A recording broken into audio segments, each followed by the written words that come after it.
Pensions and retirement plans are often exposed to more risk than what we're told.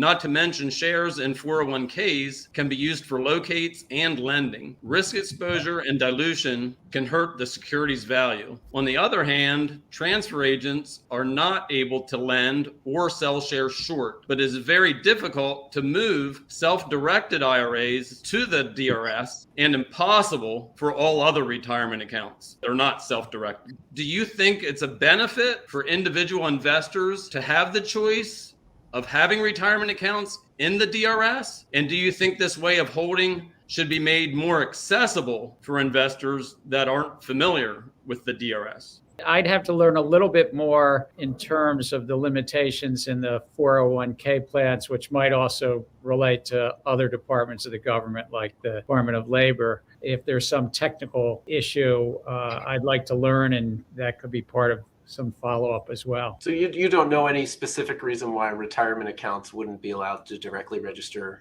securities? Non-401ks, that many pension plans find it facilitates their buying and selling securities to be in street name. They've made a choice, but if there's a technical issue on 401ks, it'd be helpful to learn from you, Dave. Computershare as a transfer agent is not separately a 401k provider, so we cannot be the IRA administrator of the account on the books of the company.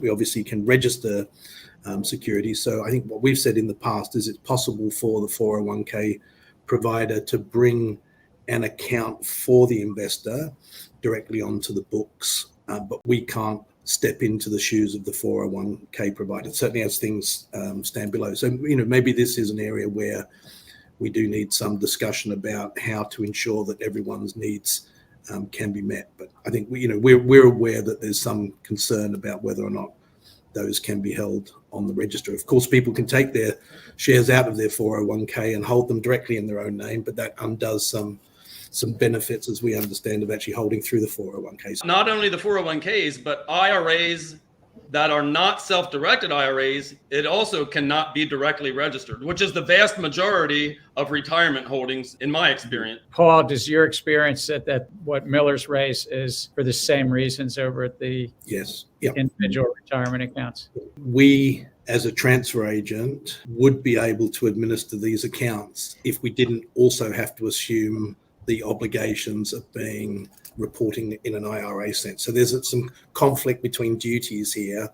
And if the third party IRA provider were to come onto the register and could perform those other duties, I think would be fine. A few people have said to us, well, Computershare, why don't you also become an IRA provider? And that will sort this problem out.